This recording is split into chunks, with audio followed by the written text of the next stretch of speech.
work, buddy. You did good work.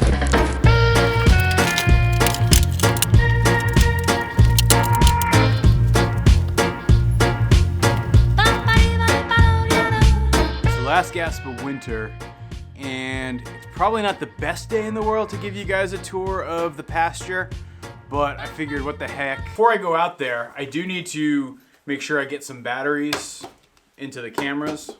After about 6 weeks, you usually need to get fresh batteries in these things. When I came out here earlier, Pablo presented me with some handiwork. He had absolutely eviscerated a little chipmunk. It was pretty spectacular to see. I tossed him off into the woods. It's way too gross outside to walk today, so we're getting the ATV.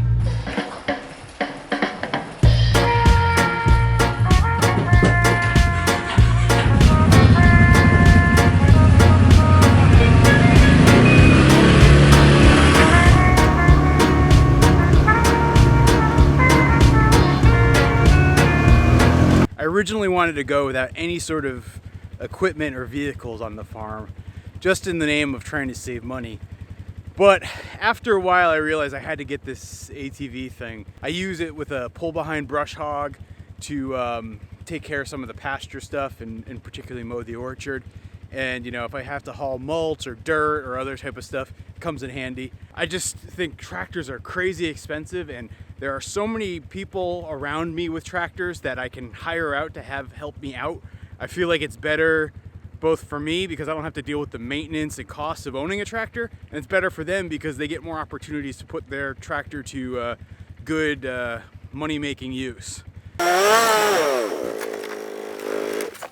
So as I've shown you in other videos, this is our silver pasture area here. It takes up roughly 6.5 acres of space, most of it all pretty heavily sloped. We have this area down here that I'm still not quite sure what I want to do with. It always gets so wet at the springtime, and you can kind of see it where, see those darker puddles here? That's all probably about a foot deep of water. There's so much water down in this space, it doesn't make too much sense to try to do anything productive in terms of growing with it other than maybe grazing space kind of for August and the drier seasons. If you're looking at it from an aerial map, I think there's basically 5 different sections of pasture at the farm. There is the space that we have right down here where I'm standing with kind of the marsh and muck. There's the silvo pasture. There's the main primary pasture, which is just up over that ridge, and I'll take you to in a minute. Then there is a pasture that's sort of like a secret hidden pasture around the corner that I'll take you up, that runs right behind that tree line over there. And then beyond that, there's space that was at one point a pasture, but has overgrown in probably the last 25, 30 years and has fallen out of use. I've been trying to keep the pasture mowed. We usually try to do it full mowing of the entire pasture twice a year, unless we'd get somebody to graze again this year. The idea being, keep knocking them down, keep trying to bring back the grasses. We also do it though in a chop and drop fashion where we cut everything and we just leave it there. We don't try to use it for hay or anything. The idea being, by cutting the grasses and cutting the weeds, you're leaving more carbon matter on the pasture. That turns into more good soil and it helps regenerate. But it doesn't work as good as having grazing animals, which is why that's part of my longer term plans. But for right now, it seems to be improving things a little bit.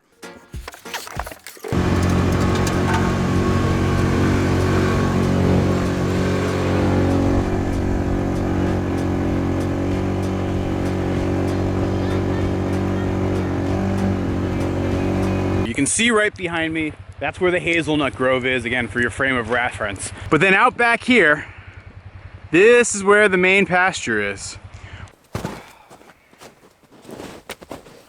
So, it snowed last night, and I thought this would be a perfect time to put the trail cameras up because that would mean that I could find animal tracks. Unfortunately, it also snowed all day today and it covered up any potential tracks that might have been here. So, I'm putting this guy up today with my best guess of where I might think we have the best animal traffic. We'll see in about a month when we check this trail camera. If you guys are interested in seeing what some of the wildlife looks like, you can watch the link up above.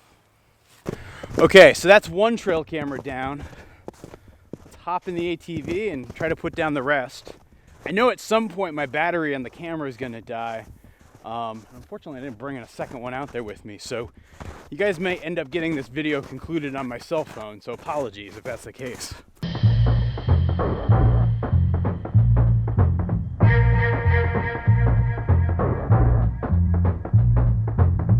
So now we're standing at the back border line of the pasture. You can see it here.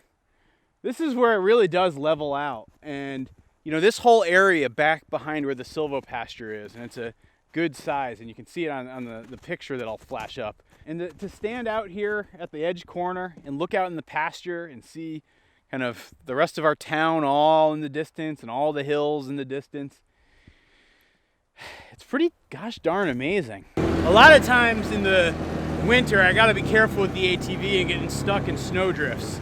It happens pretty regularly. So you can see here, this is that second pasture I told you about. And you can even see sort of a little seasonal stream that springs up this time of year. It's not always there. At some point this summer, I wanna start coming through here and selectively cutting some of the trees that you see here. You know, I'll keep some of the good ones, the ones that are healthy looking and, you know, that are mature. The idea that I have is to try to reduce the total number of trees, but have them nicely even spaced, because one of the downsides with our pasture right now is it's just such a big open space, which is great if you're just trying to hay it, and it's great if you're just trying to grow cow corn. But if you really want to graze animals, and if you want to have a nice, diverse, productive pasture, you need to have more trees to provide shade for animals, cover for other animals and insects, and just, you know, get some good diversity. Well guys, I'm sorry to report that the rest of this video is going to be recorded on my phone. Unfortunately, the camera battery that I was worried about was going to die just died. But I'll continue to take you along on this adventure. Just fair warning, the cinematography might not be to the same standards that we usually strive for here at Goldshaw Farm. So I'm about to mount this next camera right here on this apple tree that I've suspended the camera to. So unfortunately, you guys are getting hosed on camera angles too, because this is a two-handed operation for sure. The apple tree that I'm suspending this camera from is far and away the best apple tree on the farm. I remember that first fall, right after we bought the place, and you know, I went around tasting every apple we had on the farm. So a lot of them are crab apple trees. This one was absolutely wonderful. This tree also attracts a ton of wildlife. The other thing I'm going to do is make a note to myself of where I put these cameras so far. This is an important step because I have lost a camera, forgetting where I put the camera. Because, you know, I'll leave these things out here for a month or so, and sometimes I'll just forget. And particularly at this time of year, that camera that I put over by the divide in the pasture a few minutes ago could be covered in leaves and shrubs and brush by the time I go get it in mid-May. So as you get past these good apple trees, what you'll notice is this is where it really starts to go from being kind of mixed to actual woods. And you know, at one point this was pasture too. I think I'd like to recover it as pasture at some point, but it's going to need to be thinned out a bit. I mean, so the idea is keep some of these good trees that we've got going here, and you know, like the little brushy guys like this and this, probably not let them continue. And this will open up nicely, and it'll be a good mix of shade and pasture. I've got to admit, if you just stop for a minute and listen here, short of some birds, you cannot hear anything else back here. It is so quiet and so pleasant. It's one of my favorite places. It's got like that same kind of stillness that the cedar swamp has. Just wonderful.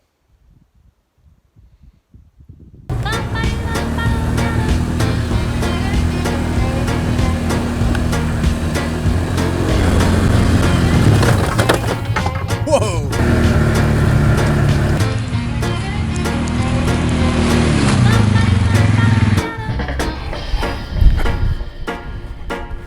All right, this is the last camera I gotta place. I'll stick it right in this box elder. I sometimes find that putting these trail cameras on can be a great opportunity to do some impromptu pruning too.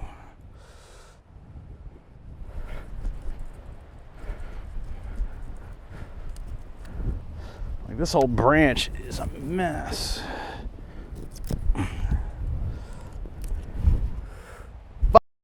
Ow! Unfortunately, I just cut my thumb trying to prune that tree. Ugh.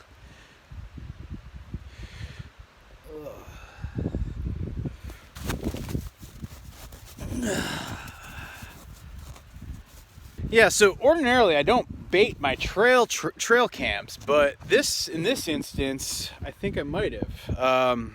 Yeah, ugh, gross. Blood everywhere. So that's the last of the trail cameras. And I guess that's the end of this tour. I really wanted this to be a good video, but it didn't quite turn out that way. I wanted to give you guys a nice tour of the pasture. Yeah, instead it ended up snowing a bunch, and I cut my finger and my camera battery died, so both of these things. So it definitely wasn't as planned. I hope you didn't find this boring. I hope you guys enjoyed this still just the same. I promise to make another video where I give a better view of the pasture later this year. So I guess with that, I'm gonna head back inside and try to bandage up my thumb and recharge my camera. Talk to you guys later. Bye.